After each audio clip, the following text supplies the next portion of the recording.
Assalamualaikum warahmatullahi wabarakatuh. Selamat siang, salam sejahtera. Jumpa lagi bersama Siniar Bahasa dan Sastra Bermartabat Bermanfaat.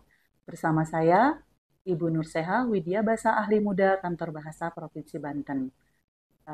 Sudah hadir bersama kita Bapak Yadi Ahyadi dari Klinik Pustaka UIN SMA Serang. Selamat datang Pak Yadi, sehat? Sama alhamdulillah. Alhamdulillah. Baik, kawan-kawan siniar, pada hari ini kita akan berbincang terkait manuskrip di Provinsi Banten.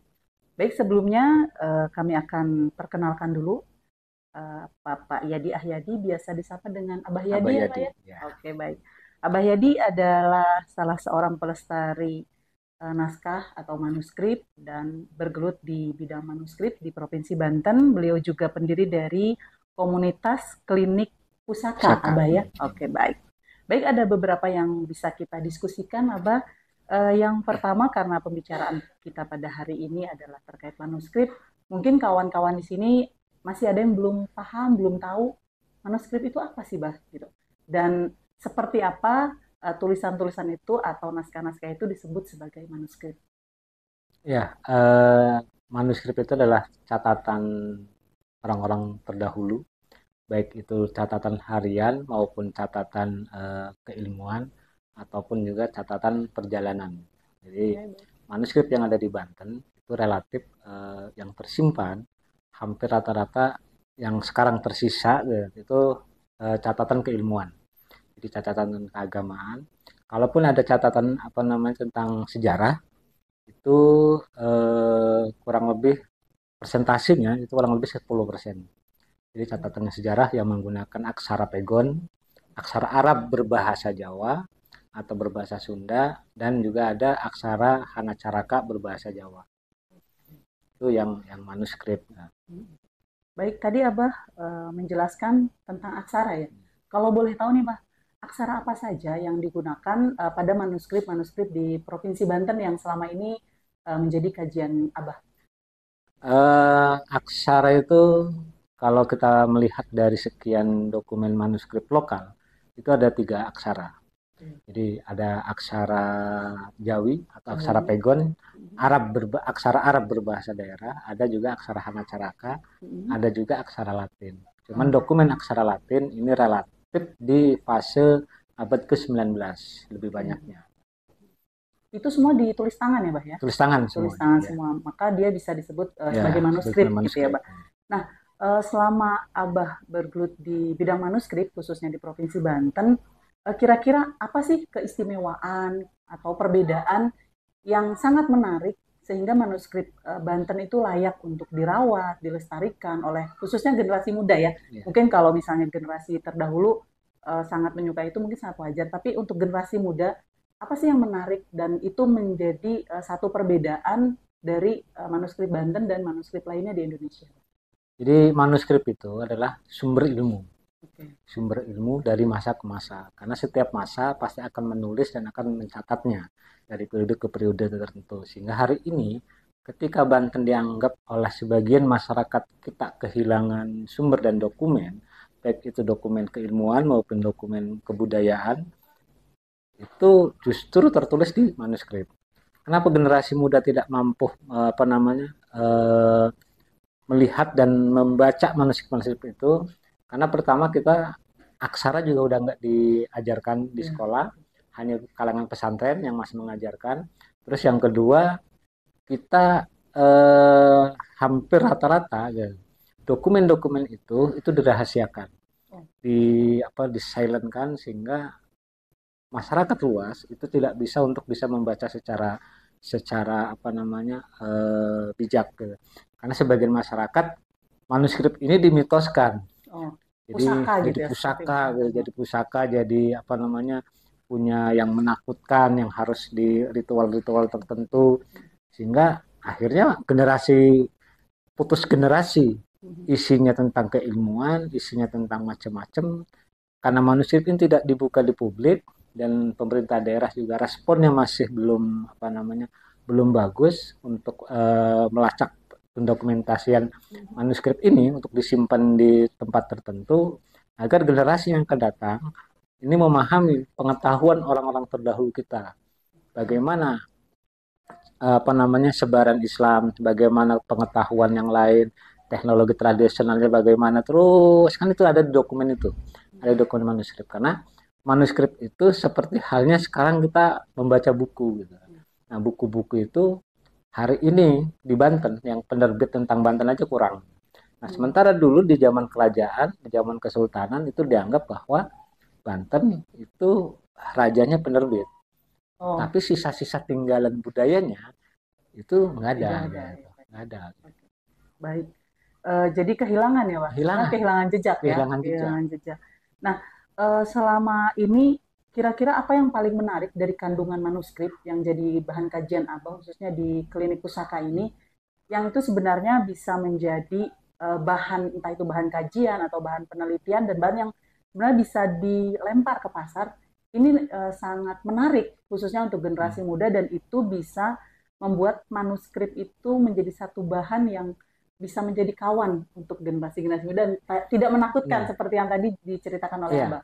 Jadi pertama memahami untuk sejarah Banten aja, manuskrip sejarah Banten, dari sejarah Banten besar atau sejarah Banten rantai-rantai, menurut kajian Husein Jalilingrat itu kajian tentang, karena bentuknya syair, manuskrip tentang yang berbahasa daerah ini mengandung metafor yang tinggi.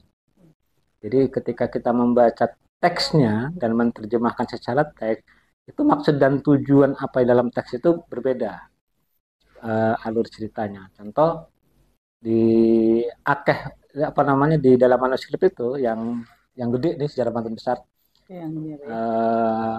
yang BR625 kalau di Perpustakaan Nasional ini ada 844 halaman. Ini mengandung metafor yang cukup tinggi. Contoh kecil di dalam manuskrip ini, akeh wong bulus manjing metu saking Banten. Jawa Serangan ya, Pak ya? Ya, artinya bahasa Jawa secara keseluruhan. Nah, kalau kita memahami teksnya, itu akeh wong bulus itu berarti kalau makna konotasi hari ini, bulus itu kan penipu. Bulus itu artinya orang yang suka merugikan orang lain dan ingin menang sendiri segala macam, atau dikenal dengan istilah akal bulus. Padahal dalam dokumen itu akeh wong bulus manjing metu saking Banten adalah banyak orang Cina, bangsa Cina yang keluar masuk dari Banten. Jadi bulus itu Cina. Gitu. makna konotasi dalam manuskrip, sehingga harus betul-betul ketika mengkaji manuskrip harus didampingi dengan dokumen-dokumen sejaman, dokumen Eropa sejaman, sehingga tahu apa maksud dalam dokumen itu, dalam dalam manuskrip. Contoh lain seperti kita mengenal dalam tradisi lisan itu watu gilang. Watu gilang itu adalah dalam cerita rakyat dan tradisi lisan di masyarakat, aji dan gingsir sire saking watu gilang puniki. Lamun gingsir saking watu gilang puniki, maka Banten hancur lebur tanpa karana. Artinya watu gilang itu ketika diterjemahkan secara spesifik, ternyata gilang itu artinya wasiat. Wasiat. Gigilang itu dua wasiat. Nah, itu yang ada di sejarah Banten rantai-rantai gitu, di manuskripnya. Sehingga mengkaji manuskrip bukan hanya mengkaji secara teksnya, tapi juga harus mengkaji metafor di dalamnya. Karena intinya ada di situ. Berarti butuh disiplin ilmu lain ya, Pak? Butuh disiplin ilmu lain dan butuh memahami ilmu bahasa yang memahami forensik yang betul-betul luas. Oke, menarik sekali. Nah, sebenarnya dengan kandungan yang luar biasa itu berarti kan butuh peran beberapa pihak ya, Pak ya? Tidak bisa hanya satu komunitas misalnya atau masyarakat secara individu untuk menyimpan manuskrip tersebut. Nah, selama ini yang Abah tahu, peran apa sih yang sudah dilakukan, baik itu oleh pemerintah daerah atau institusi terkait seperti perpustakaan, museum, dalam rangka melestarikan, merawat, dan menjaga manuskrip ini agar tetap bisa dipelajari, dikaji oleh masyarakat, khususnya di Banten, Pak? Kalau untuk pemerintah daerah 2012 ada kegiatan untuk baru proses digitalisasi. Sebagian untuk proses digitalisasi. Terus udah hanya sampai segitu gitu kan, Baru digitalisasi. nggak diteruskan, artinya Oh. pendataan segala macamnya nggak diteruskan, dikaji secara isi juga belum, tidak ada pembahasan, kecuali emang perguruan tinggi di UIN ada beberapa dosen yang mengkaji manuskrip itu, diantaranya manuskrip karya Abdullah bin Abdul Qahar. Jadi yang bahas tentang ilmu apa namanya, ilmu ketatanegaraan, terus juga ketatanegaraan di Banten, termasuk juga tarekat, kajian-kajian tarekat. Nah yang menariknya sebenarnya di Banten itu, ketika kita mengkaji tentang manuskrip, itu justru dianggap paling memahami ilmu linguistik bahasa Arab. Oh. Linguistik bahasa Arab. Karena Jadi udah bisa bahasa Arab nih kalau ya, sedang mengkaji manuskrip ya, gitu ya, Pak ya. karena posisinya sebelum kita dari sekian dokumen dari periode-periode tertentu, hampir rata-rata kita ketemukan Awamil Ajurjani di setiap daerah. Nah, sebelum Awamil Ajurjani yang mengkaji tentang ilmu linguistik bahasa Arab, ada juga An-Nahwu Al-Misbah. Jadi kitab yang ilmu nahu, tapi di situ udah mengandung mantek, ma'ani, dan balago. Cabangnya itu berarti ya? Bukan cabangnya, Bukan cabangnya? sebelum Ajurjani. Oh gitu. Ajurjani itu mempermudah bahasa. Ini lebih sulit lagi sebelumnya. Gitu. Dan itu sampai tahun 1750-an masih apa namanya dipakai di Banten. Setelah itu baru berubah menjadi ke Ajurjani. Nah, kemudian dari sekian manuskrip yang ditulis oleh karya lokal, ulama-ulama lokal atau ilmuwan-ilmuwan Banten, itu lebih banyak ilmu tata bahasa Arab. Sehingga banyaknya nadom, apa namanya, syair-syair, baik syair berbahasa Jawa, bahasa Sunda, ataupun syair-syair juga yang berbahasa Arab. Nah, ini dari sekian manuskrip yang ada itu, yang saya apa namanya terselamatkan, ini bisa mengklasifikasi itu ya, dan lebih banyak di ilmu logika. Nah, tadi kalau dari hasil kajian yang sudah Abah lakukan pada beberapa manuskrip, itu kan tadi baru ada proses digitalisasi ya? Ya. Apakah sudah sampai pada katalogisasi atau bahkan transliterasi pada beberapa manuskrip yang dianggap paling penting atau paling menggambarkan Banten secara keseluruhan? Apakah pernah dilakukan itu, Pak? Belum. Belum. Kalau katalogisasi dari digital itu saya buatkan katalog. Oh, sudah ada ya? Katalognya sudah ada.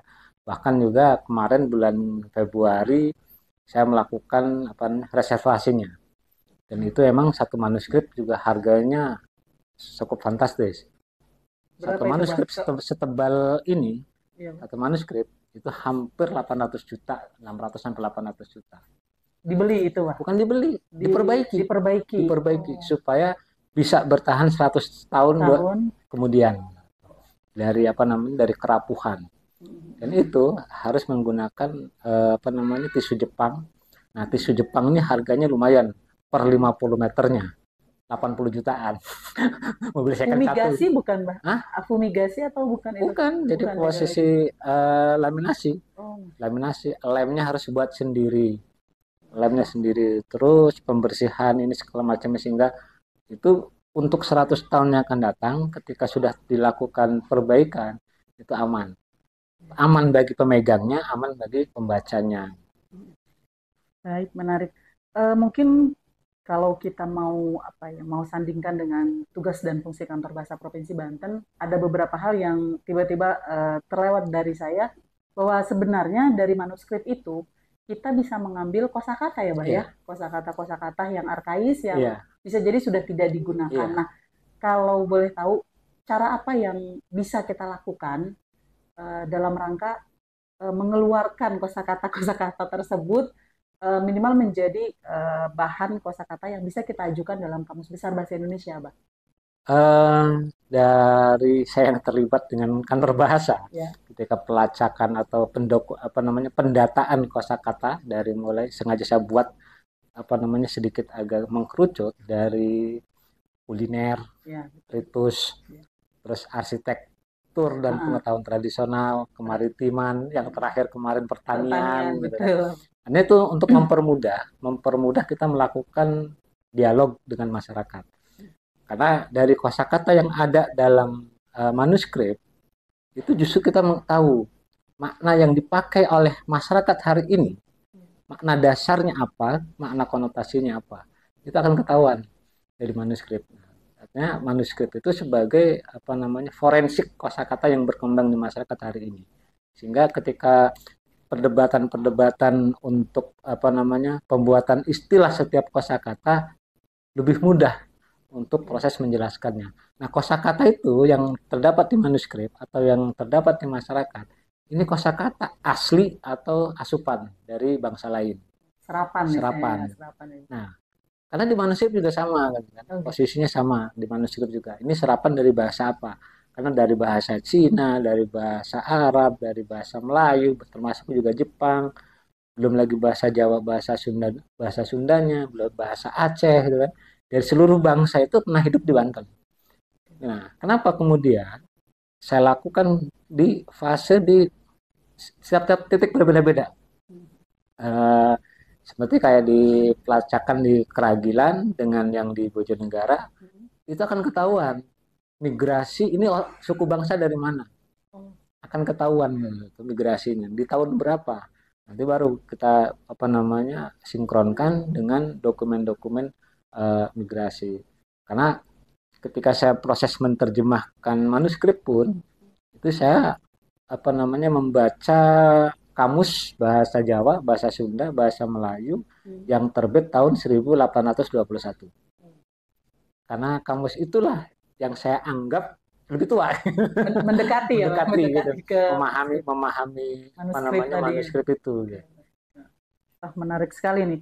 Jadi tantangan tersendiri nanti Iya, untuk kita bagaimana kosakata sebenarnya kita sangat kaya itu, iya, Pak. Dan itu butuh tadi kajian interdisipliner, bagaimana menemukan kamus-kamus terdahulu yang kita duga mendekati dalam pemaknaan teks di manuskrip gitu iya, ya, Bah ya. iya. Oke, baik. Nah, sekarang untuk bisa bagaimana manuskrip ini bisa sangat bermanfaat untuk masyarakat selain tadi transliterasi, kemudian pemeliharaan yang tadi Abah ceritakan sampai menghabiskan uang 800 juta. Itu kan logika harusnya sangat bermanfaat. Apa yang bisa kita lakukan dan bisa kita sinergikan minimal antara kantor bahasa Provinsi Banten kemudian masyarakat dengan komunitas-komunitas yang itu concern dalam bidang manuskrip. Kira-kira apa Pak yang bisa kita sinergikan, kemudian kita lakukan dan dirasakan manfaatnya oleh masyarakat. Ya, jadi pertama mentransfer pemahaman masa lalu ke masa hari ini untuk mempersiapkan ke masa yang akan datang. Jadi manuskrip sebagai sumber disiplin ilmu, karena di situ macam-macam disiplin ilmu, termasuk juga tentang teknologi, tentang apa namanya pengetahuan, tentang hal-hal yang kita seperti halnya masyarakat hari ini belajar dari apa interdisiplin keilmuan. Nah, kita mentransfer ke hari ini. Seperti apa? Dokumen masa lalu ada cerita tentang ini. Bisa melalui cerita anak, bisa melalui untuk cerita remaja gitu kan, untuk dengan menggunakan bahasa daerah. Minimal setiap penggunaan bahasa daerah itu 10 sampai 15 kosakata dalam cerita itu dimunculkan kembali supaya tidak hilang. Karena bahasa itu untuk di Banten, bahasa Jawa sebagai bahasa pengantar pendidikan, bahasa Melayu sebagai bahasa perdagangan, bahasa Sunda adalah bahasa pertanian, bahasa ibu gitu, bahasa bahasa yang di masyarakat. Sehingga kosakata yang paling banyak itu ada di bahasa Jawa. Ketika apa namanya detil-detilnya gitu kan. Karena bahasa sebagai pengantar pendidikan. Pendidikan. Nah, sebagai bahasa pengantar pendidikan, bahasa Jawa di Banten ini berbeda juga dengan bahasa Jawa yang aslinya gitu kan yang dari Jawa Tengah, Jawa Timur termasuk Cirebon. Cirebon. Nah, Banten itu masih relatif original di bahasa daerahnya gitu kan. Karena pelafalan segala macamnya itu masih masih yang sedikit original. Contoh kayak kata krehin ada kata kaknya itu.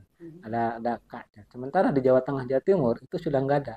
Hanya tinggal rihinnya. Rifinnya hilang itu yang Hilang kaknya. Jadi banyak apa namanya makanya ketika tahun 2021 atau tahun 2022 ketika apa namanya berusaha kantor bahasa untuk bikin linguistik bahasa Jawa Banten itu dianggap 4 bulan yang lainnya 10 tahun belum selesai ini itu 4 bulan selesai gitu. luar biasa. Luar biasa karena emang ya apa namanya pendampingan sumber-sumber sejaman terus juga ini kita cukup ada gitu. Baik, baik menarik kawan bahasa dan sastra, sebelum kita tutup, kita lihat dulu, kita saksikan Abah Yadi akan membacakan beberapa bait dari manuskrip yang ada di Provinsi Banten. Punten, mungkin judulnya Abah bisa disebutkan. Ini Babat Banten. Babat Banten. Yang baik. lebih familiar. Baik. Kita dengarkan sejenak, mangga silakan Abah. Bismillahirrahmanirrahim. Alhamdulillahirabbil alamin. Wassalatu wassalamu ala Rasulillah sayyidina wa maulana Muhammad wa alihi wa ashabihi ajmain. Amma ba'du. Kawaruhana denira tatkala Maulana Hasanuddin kisah saking negara Cirebon. Maka numpang datang ti tiang maring, maka rawuh datang desa Banten. Maulana Hasanuddin mentas saking perahu, noli ngidul manggunungan, maka ari rene ing desa Banten Girang. Maka kaurna kang atape ing Gunung Pulusari ajar domas. Maka lurahing ajar domas, iku sawiji kang diarani pucuk umun. Boleh diartikan, Mbah? Jadi ini kawarohana jadi ketahuilah kalian. Tatkala Maulana Hasanuddin kisah perjalanan dari Cirebon menuju ke Banten. Setelah mendarat ke Banten, kemudian ke selatan ke tempat pertapaannya Ajar Domas. Nah, manggonan makanera ari rene ing desa Banten. Nah, setelah mendarat dari perahu, kemudian angidul ke tempat yang disebut desa Banten Girang. Maka ketahuilah yang bertapa di Gunung Pulusari itu Ajar Domas. Pimpinan Ajar Domas itu bernama Pucuk Umun. Berarti ada nama Pucuk Umun, tadi Pucuk ada Umun. Banten Girang, Banten Girang, ada Hasanuddin. Nah, di sini kayak kata mentas. Bahasa Indonesia ketika dari laut ke darat, itu kan mendarat. Iya, dari laut ke darat ya mendarat. Mendarat, posisi mendarat. Padahal kalau dari air ke darat juga sama mendarat. Mendarat juga. Nah, di bahasa Jawa ada istilah mentas. Mentas itu jadi dari darat ke laut itu, karena dari udara ke darat juga mendarat juga. Jadi untuk dari air ke daratan, baik itu kapal maupun ini itu istilahnya mentas. Jadi ada perbedaan. Ada perbedaan. Baik, terima kasih Abah atas pembacaan manuskripnya. Mudah-mudahan ini menjadi motivasi bagi para generasi muda, para sahabat bahasa dan sastra untuk menggali manuskrip, dan manuskrip menjadi warisan budaya yang ada di Provinsi Banten yang dapat sumber ilmu yang dapat kita lestarikan, kita jaga, kita rawat, dan kita ambil kita kembangkan. Kita kembangkan. Mudah-mudahan dengan memahami manuskrip, isi manuskrip tadi, kejayaan Banten yang pernah ada bisa kita gali, kemudian kita aplikasikan pada kehidupan sehari-hari. Mungkin itu saja pertemuan kita pada hari ini. Mudah-mudahan di pertemuan mendatang kita bisa membaca lebih panjang lagi ya Pak.